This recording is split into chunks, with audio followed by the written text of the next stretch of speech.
When I was psychotic, I believed a lot of things that seemed to make sense. At least they seemed to make sense to me. For instance, I believed that I was a mermaid, despite the fact that I was indoors, on dry land, far, far away from any body of water. Nonetheless, I was a mermaid, therefore I must be underwater. When I've told people things like this, when I've told them about delusions that I've had where I've been underwater while breathing air, where I've been in a crowd of people despite being alone in my bedroom, they will say things like, how could you possibly believe that? I literally can't even understand how you could think that really happened. Because yeah, it makes no sense. Let me clue you in on a secret. Psychosis makes no sense. By its nature, psychosis makes no sense. That is literally the point. If there were any one point to why psychosis operates the way it does, it's because it makes no sense. You cannot make sense of it. Someone actually tried to catch me in a lie by pointing out how illogical one of my delusions sounded. At one point in describing the delusion, I said that I had believed I was Jesus, and later on I switched to saying that I thought I was God. Ha! I've got you there. You can't think you're both Jesus and God. Let me tell you, buddy, it doesn't have to make sense. It's not going to make sense. You can be whatever the fuck your mind tells you to be.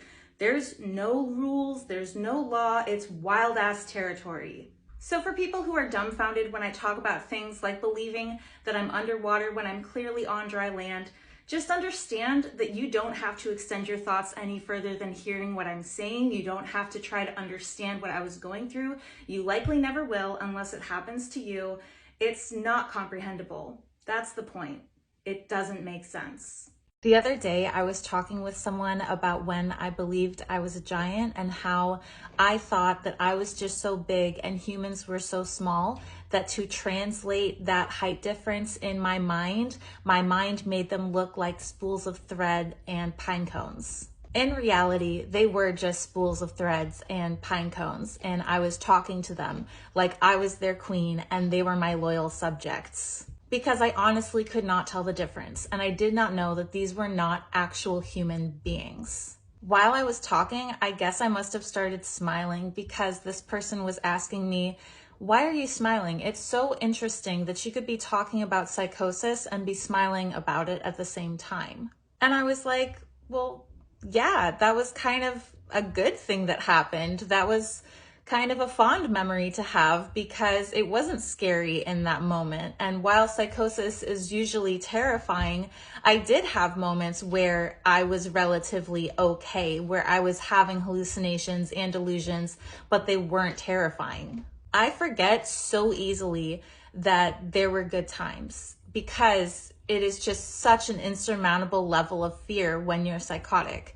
And so to be reminded that there were times where I felt wholesome, I felt good, I felt happy, I need to hold on to that.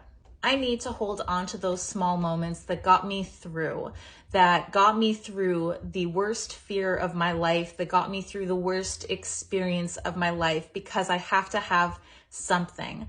There has to have been something that came out of that left me in some small piece okay.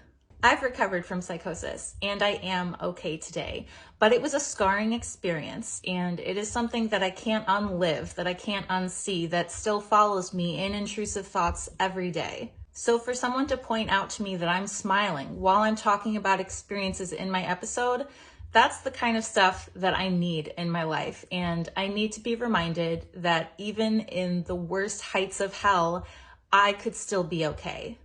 How do you feel about people using the term delusional outside of a medical or psychosis context?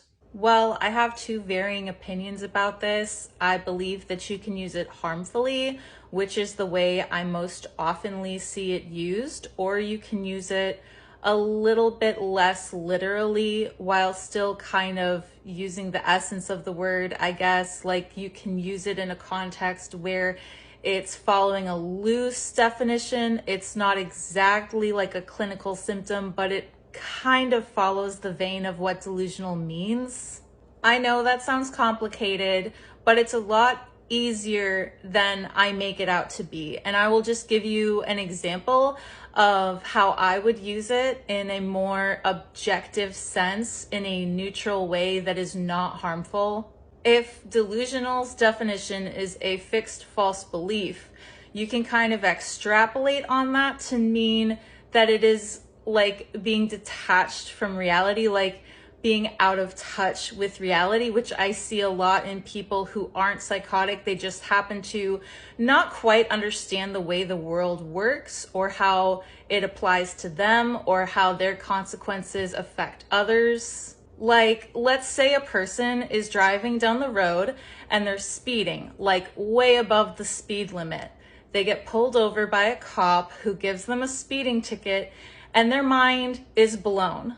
Not because they feel justified that they shouldn't have a ticket, not because they're indignant that the cop is wrong, but because their mind literally cannot comprehend that this would happen to them, that the world would not make an exception for them. There are absolutely people out of touch with reality, in the sense that they don't see how the law applies to them. They don't see how they play a part in the rest of the world. Like, the world just operates in a completely different way for them. They're in their own little la land where they just don't have a concept of how the world works. Now that I get that because I see it a lot. I actually do see this more often than I'd like to, and I don't hold any like ill feelings towards people who are like that. I just understand that due to their circumstances, their upbringing, their personal trauma, they just don't live in the same world. But the way that I don't like to see it used, which I feel like is the most common use, is when people use it to inflict harm.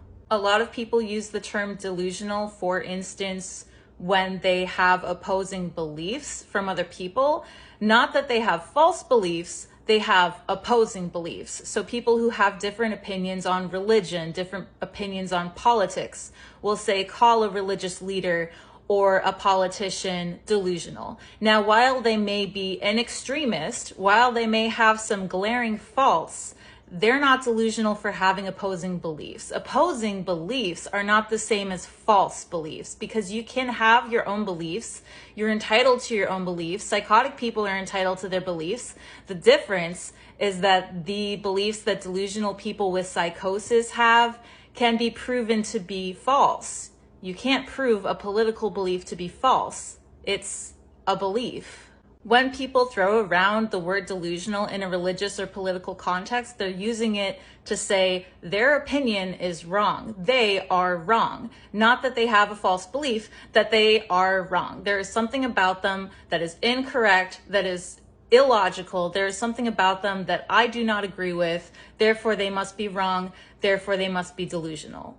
That in itself is harmful. In another sense, I see it used as an insult, not like an attack on some leader, an attack on an individual for the sake of bullying.